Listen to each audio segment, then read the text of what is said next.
encierra ya un significado, porque San Benito sitúa la liturgia en el centro y en el corazón mismo de la vida de sus monjes. 14 siglos después, el monasterio benedictino continúa siendo no solo un lugar donde se aprende el arte de escuchar, una escuela donde se edifica la interioridad, o un ámbito de cultura y de amor a las letras, sino, ante todo, el monasterio sigue siendo un espacio vivo de alabanza litúrgica, de memoria de las acciones de Dios, de celebración de la Pascua de Jesucristo. Quien se acerca al monasterio benedictino como vosotros hoy es testigo de las horas que los monjes pasamos dedicados al canto de los salmos y se da cuenta así de la primacía de Dios en la vida de un monje. En el capítulo 43 de la regla constatamos esta realidad de la regla de San Benito. A la hora del oficio divino, no bien se haya oído la señal, dejando todas las cosas que tuvieren entre manos, acudan con suma presteza, pero con gravedad. Nada se anteponga a la obra de Dios. La plegaria litúrgica es lo primero.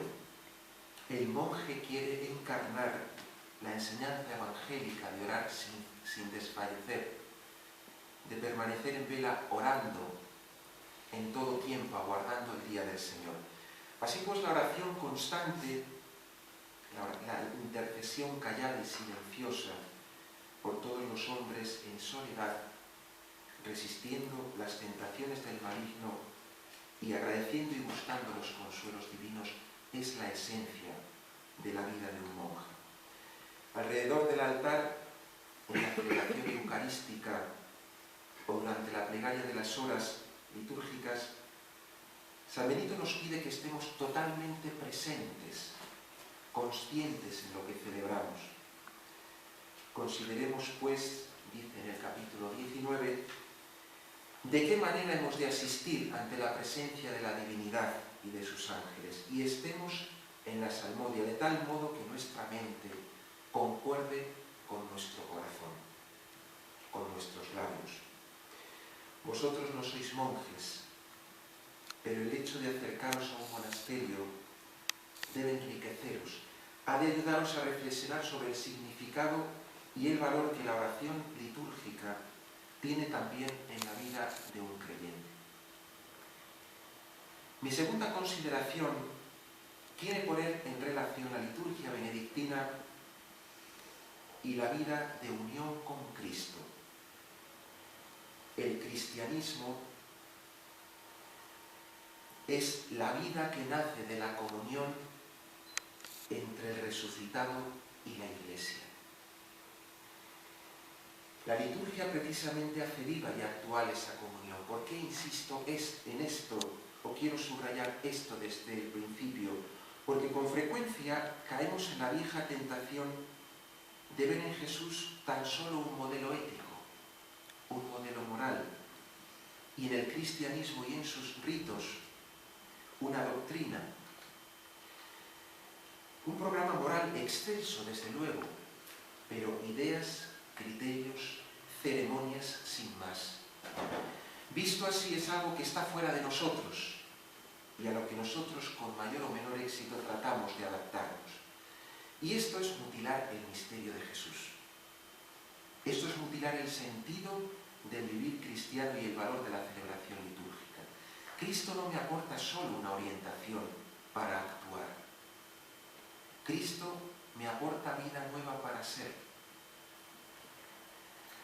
Seguir a Cristo y celebrar la salvación mediante la liturgia no es solamente procurar cumplir unas reglas de conducta o ajustarnos a unos preceptos rituales, sino sacar de Cristo mismo la energía, sacar de Cristo la vida que necesitamos para llevar a la práctica esas normas.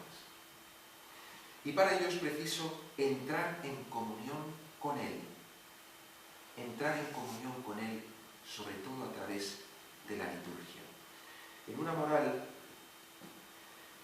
Lo primero es lo que yo hago por Dios, pero en una religión revelada, y esto es el cristianismo, lo primero es lo que Dios hace por mí. ¿Qué hace Dios por mí? Me santifica a través de Cristo. Me santifica a través de la celebración de sus misterios, que se hacen actuales, que se hacen accesibles para mí. Hay que pensar bien esto. Jesucristo me ofrece su vida a través de la actualización del misterio de su Pascua.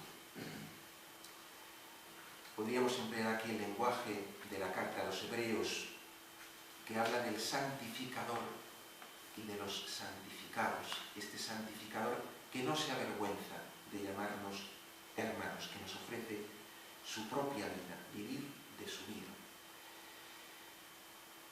Entrar en la liturgia, estas son nuestras dos consideraciones previas. Un lugar en el que comenzamos nuestro ciclo, un monasterio benedictino. Y esta segunda consideración de que a través de la liturgia tenemos la posibilidad de acceder a la propia vida de Dios que nos la ofrece. Paso ahora a dar cuenta de algunas descripciones sobre liturgia. Entrar en la liturgia es adentrarnos en el terreno fértil de Dios, en el ámbito donde tiene su morada el misterio de Cristo. Sabemos que la liturgia no se puede definir, pero cabe hacer descripciones de ella. Algunas descripciones son teológicas, otras son pastorales, las hay sugerentes, las hay coloristas, todas ellas verdaderas, o muchas de ellas verdaderas, pero ninguna exhaustiva. Podemos comenzar con la que nos ofrece el Concilio Vaticano II en el número 7 de Sacrosanctum Concilium. Nos dice, en resumidas cuentas, el texto: la liturgia es el ejercicio del sacerdocio de Jesucristo, ejercido a través de signos sensibles y eficaces, mediante los cuales Dios santifica a la Iglesia y la Iglesia rinde un culto verdadero a Dios. Esto es en esencia. La liturgia es la continuación en el espacio y en el tiempo de la acción sacerdotal de Cristo. Esa acción sacerdotal de Cristo que nos da acceso a Dios. A través de Cristo sacerdote tenemos acceso a Dios. La liturgia es como una hoguera, siempre encendida en medio de la casa de Dios.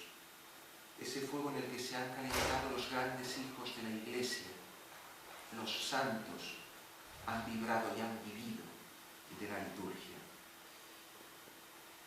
La liturgia es una escuela de oración, una escuela donde aprendemos la genuina espiritualidad de la Iglesia. Esto es importante. Podríamos leer en este sentido el número 34 de la encíclica Spe Salvi de Benedicto XVI. En este número, hablando de la oración como escuela de esperanza, dice que para que esta oración produzca sus frutos debe tener como dos condiciones. La primera, debe ser muy personal, dice el Papa. Una confrontación de mi yo con Dios, con el Dios vivo. Pero además añade, y esto es lo que nos interesa, la oración ha de estar guiada, nuestra oración personal ha de estar guiada e iluminada una y otra vez por las grandes oraciones de la Iglesia. ¿Cuáles son? Y de los santos, dice también. Y él se refiere explícitamente a la liturgia, a la oración litúrgica, en la cual el Señor nos enseña constantemente a rezar de forma correcta. Es una oración pública de la Iglesia donde aprendemos a rezar de forma correcta.